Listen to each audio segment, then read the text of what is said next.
बिस्मिल्लाहिर्रहमानिर्रहीम। अस्सलामु अलैकुम वरहमतुल्लाहि वबरकातुहू। करोड़ों दुरूद सलाम आका सल्लल्लाहु अलैहि वसल्लम की ज़ात अक़दस पर और आपकी आल पर। This is Mohammad Rehan Khan and you are watching my YouTube channel. मेरा आज का लेक्चर जो है वो क्लास 9 से रिलेटेड है। सिंध बोर्ड से उसका ताल्लुक़ है और ये हम न्यू बुक के अकॉर्डिंग पढ़ रहे हैं। इससे पहले हमने जो प्रीवियस लेक्चर में पढ़ा था वो पढ़ा था बेसिक डेफिनेशंस, जिसके अंदर आपको मैंने बताया था कि मैटर क्या होता है, मास क्या होता है, उसकी क्लासिफिकेशन क्या होती है, एलिमेंट क्या होता है, कंपाउंड क्या होता है और मिक्सचर क्या होता है। नाउ अब हम यहाँ पर उसी चैप्टर को कंटिन्यू कर रहे हैं, that is fundamentals of chemistry, लेकिन हम उसको फर्दर एलाबोरेट कर रहे हैं और हमारे टॉपिक का यहाँ पर नाम है स्टेट्स ऑफ मैटर। ठीक है बेटा, तो यहाँ पर हम डेफिनेशन पढ़ते हैं। There are 5 states of matter. हमारे पास जो मैटर की किस्में होती है या काइंड्स होती हैं वो 5 होती हैं। 4 ऑफ देम आर डिस्कस्ड, जिसके अंदर आज हम 4 को यहाँ पर डिस्कस करेंगे। क्यों करेंगे डिस्कस, 5वीं क्यों नहीं करेंगे, उसका रीजन भी आपको बता देते हैं। Number 1 solid state. You know very well that the beauty in this world is due to solid state. इस दुनिया के अंदर जो खूबसूरती है वो सॉलिड स्टेट ही की वजह से है। तो सॉलिड की अगर आप डेफिनेशन की बात करते हैं तो by definition have definite shape and definite volume. Solid की डेफिनेट शेप भी होती है और डेफिनेट वॉल्यूम भी होता है। लेट सपोज अगर आपसे कहा जाए कि मेरे हाथ में एक किताब है, ठीक है, उस किताब की कोई ना कोई डेफिनेट शेप होगी। ऑब्वियसली वो किताब जितनी उस जगह को ऑक्यूपाई करेगी वो उसका वॉल्यूम कहलाएगा, तो वो हमारे पास सॉलिड की एग्जांपल है। इसी तरीके से अगर आपसे कहा जाए कि फॉर एग्जांपल ये बोर्ड मेरे पास लगा हुआ है, इसका डेफिनेट वॉल्यूम है, इसने इतनी जगह को ऑक्यूपाई किया हुआ है तो ये इसका वॉल्यूम है। इसी तरीके से इसकी शेप अगर देखी जाए तो अकॉर्डिंग टू मैथमेटिक्स के मुताबिक कुछ लोग कहेंगे कि ये स्क्वायर से रिलेटेड है, कुछ कहेंगे कि रेक्टेंगल है, लेकिन इसकी कोई ना कोई शेप है।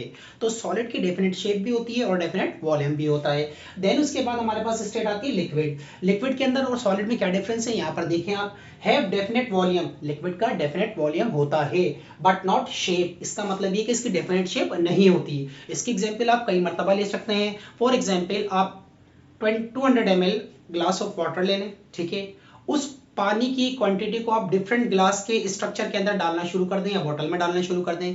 बेटा जिस भी गिलास के अंदर या जिस बोतल के अंदर या जिस वेसल में आप डालेंगे तो ये लिक्विड उसी की शेप को ऑक्यूपाई कर लेगा, उसी की शेप को अपने अंदर ले लेगा। तो हम कहते हैं कि इसका डेफिनेट वॉल्यूम तो होता है लेकिन इसकी कोई डेफिनेट शेप नहीं होती। It takes the shape of container. Now gas simplest state होती है मैटर की, लेकिन इस बात को ध्यान में रखिएगा कि गैस जो होती है वो अपोजिट होती है बिल्कुल किसके मुकाबले में, सॉलिड के मुकाबले में। बिकॉज क्यों होती है, it has neither definite shape nor definite volume.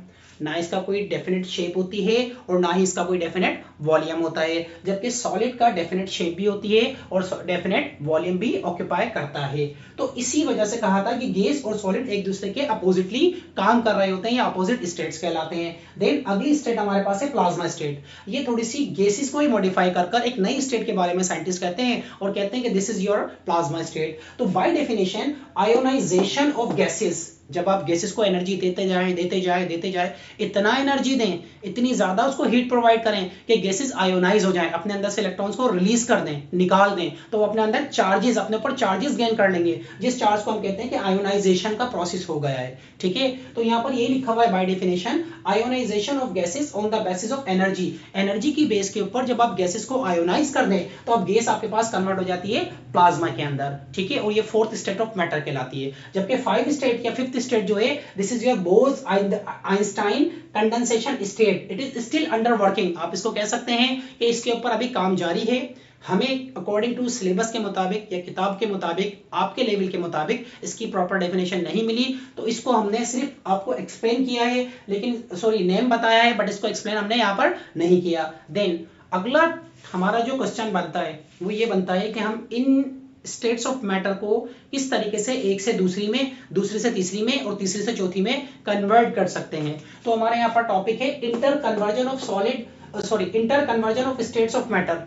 ठीक है, तो यहाँ पर इस बात को ध्यान में रखिएगा कि किस तरीके से हम यहाँ पर इंटर कन्वर्ट कर रहे हैं। नंबर 1, हमने यहाँ पर एक फिगर ड्रॉ की जिसके आगे लिख दिया सॉलिड, उसके ऊपर एक और कंटेनर बनाया जिसके नीचे लिख दिया लिक्विड, उसके ऊपर एक और कंटेनर बनाया जिसके ऊपर लिख दिया गैसेस, और उससे ऊपर एक और कंटेनर बना दिया जिसके ऊपर हमने यहाँ पर लिख दिया कि ये प्लाज्मा स्टेट है या प्लाज्मा मैटर की फोर्थ स्टेट हमने यहाँ पर बना दी। Number 1 solid. You know very well that कि सॉलिड का एक डेफिनेट शेप भी होती है और डेफिनेट वॉल्यूम भी होते हैं। सॉलिड अपने आप को प्रॉपर अरेंज किया हुआ होता है। तो इस बॉक्स के अंदर हमने एक क्यूब को कंसीडर किया है जो कि सॉलिड स्टेट के अंदर है। मैंने इसको हीट देना शुरू की, हीट देता गया। सॉलिड जिसकी अरेंजमेंट प्रॉपर इस तरीके से थी, एक के साथ एक के लेयर्स के अंदर जुड़े हुए थे।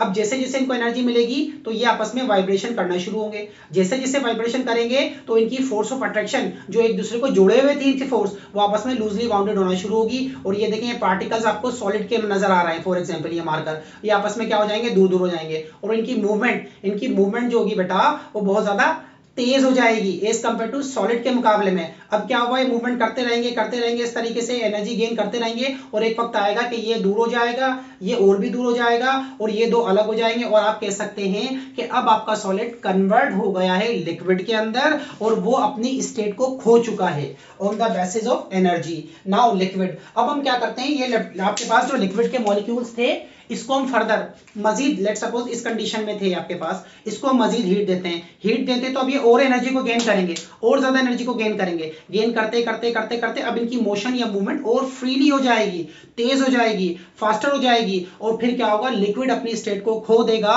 और लिक्विड कन्वर्ट हो जाएगा किसके अंदर, गैस स्टेट के अंदर। आप यहाँ देखें, सॉलिड का प्रॉपर क्यूब था, इसके अंदर मॉलिक्यूल्स आपस में एक दूसरे के साथ जकड़े हुए थे। जबकि अगर आप सॉलिड के बाद लिक्विड की बात करें तो मॉलिक्यूल्स दूर दूर हैं।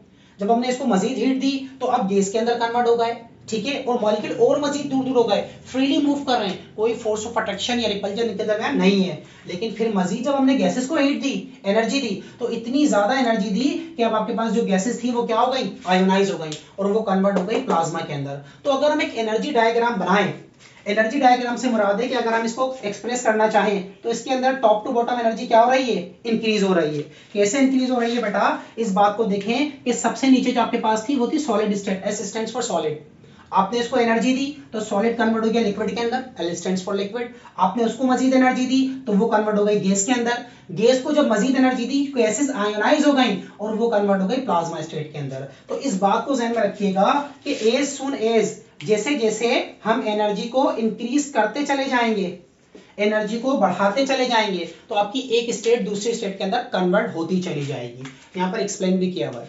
The inter conversion from solid to liquid, solid से लिक्विड में, लिक्विड टू गैस, लिक्विड से गैस में, एंड गैस टू प्लाज्मा, ये जो हुई है are due to the increase in energy. Energy हमने दी, इनकी एनर्जी इंक्रीज होना शुरू हुई और स्टेट चेंज होना शुरू हो गई। आगे मजीद इसको फर्दर एलाबोरेट किया, एक्सप्लेन किया है। कहता है कि एज द एनर्जी इंक्रीजेस, जैसे जैसे एनर्जी इंक्रीज होगी, the disorder of particles increases, hence state changes. तो डिसऑर्डर जो होंगे पार्टिकल्स के वो भी इंक्रीज हो जाएंगे और इसकी स्टेट हमारे पास क्या हो जाएगी, चेंज हो जाएगी। Got it, is it clear now. इसके बाद हमारे पास हम एक और छोटी सी डेफिनेशन को पढ़ लेते हैं यहाँ पर, that is your atom. By definition आपने देखा होगा एटम की हिस्ट्री बहुत पुरानी है। लिकोफोर्स ने और डेमोक्रिटस ने तकरीबन 500 साल पहले, हजरत ईसा अलैहिस्सलाम से भी 500 साल पहले 500 BC इस वर्ड को इस्तेमाल किया था। देन उसके बाद जॉन डाल्टन ने 1808 के अंदर एटॉमिक थ्योरी दी थी। लेकिन नाउ अडेज अब हम जो मतलब एटम की डेफिनेशन को डिस्कस कर रहे हैं वो थोड़ी सी चेंज है। यहाँ पर एटम की डेफिनेशन, ये एटम को एक्सप्लेन कर रहे हैं हम कि atom is the basic unit of matter. जितने भी मैटर्स होते हैं ये छोटे छोटे एटमों से मिलकर बनते हैं। फॉर एग्जाम्पल ये मैटर है, ये मैटर आपके पास छोटे छोटे एटम से कॉम्बिनेशन होकर मिलकर बना है, ठीक है। तो इसीलिए हम कहते हैं कि ये भी आपके पास कॉम्बिनेशन ऑफ क्या है बेटा, ये एटमों का कॉम्बिनेशन है तो मैटर बना है। तो यहाँ पर ये लिखा है कि it is the basic unit of matter which contain. अब ये जो एटम होता है बेसिक यूनिट तो होता है मैटर का, लेकिन ये अपने अंदर क्या रखता है, कहता है सब एटॉमिक पार्टिकल्स रखता है विच आर फंडामेंटल्स। सब एटॉमिक पार्टिकल तो बहुत ज्यादा होते हैं, तकरीबन मोर देन 100 पार्टिकल्स होते हैं एक एटम के अंदर, लेकिन हम सिर्फ फंडामेंटल पार्टिकल्स को यहाँ पर डिस्कस करेंगे। और फंडामेंटल पार्टिकल्स जो होते हैं उसके अंदर इलेक्ट्रॉन होता है जिसके ऊपर चार्ज नेगेटिव होता है, प्रोटॉन होता है जिसके ऊपर चार्ज पॉजिटिव होता है, और तीसरा न्यूट्रॉन होता है जिसके ऊपर कोई चार्ज नहीं होता। देन अगर हम इसके स्ट्रक्चर को एक्सप्लेन करें तो इस बात को ध्यान में रखिएगा कि एटम के मिड के अंदर, ये जो मिड बनाया है इसके अंदर सबसे पहले एक चीज होती है जिसको आप कहते हैं न्यूक्लियस। इस न्यूक्लियस के अंदर दो चार्जेस मौजूद होते हैं, एक पॉजिटिव चार्ज होता है और एक ऐसा पार्टिकल जिसके ऊपर कोई चार्ज नहीं होता जिसको हम कहते हैं न्यूट्रॉन। तो पॉजिटिव चार्ज और न्यूट्रल पार्टिकल इसके अंदर मौजूद होते हैं, ठीक है। देन उसके बाद इसके ऊपर कुछ एक्स्ट्रा सर्कुलर पाथ मौजूद होते हैं जिसके ऊपर ये नेगेटिव चार्जेस, जिसको आप इलेक्ट्रॉन्स का नाम देते हैं, ये उसके अंदर रिवॉल्विंग कर रहे होते हैं। और इस बात को भी ध्यान में रखिएगा कि एक एटम हमेशा आपको न्यूट्रल स्टेट में पाया जाता है। इसका मतलब ये हुआ कि जितने उसके अंदर नेगेटिव चार्जेस हैं उतने उसके अंदर क्या होंगे, पॉजिटिव चार्जेस होंगे। तो नेगेटिव और पॉजिटिव चार्जेस जब इक्वल हो जाते हैं तो हम कहते हैं कि वो एटम हमारे पास एज ए न्यूट्रल है। आई होप ये टॉपिक आपको समझ में आया होगा। अगर आपको ये वीडियो मेरी समझ में आए, पसंद आए तो इसको लाइक करें, शेयर करें, सब्सक्राइब करें और बेल आइकन को प्रेस करें। इंशाल्लाह अगली वीडियो के साथ फिर हाजिर होंगे आपकी खिदमत में। अल्लाह हाफिज।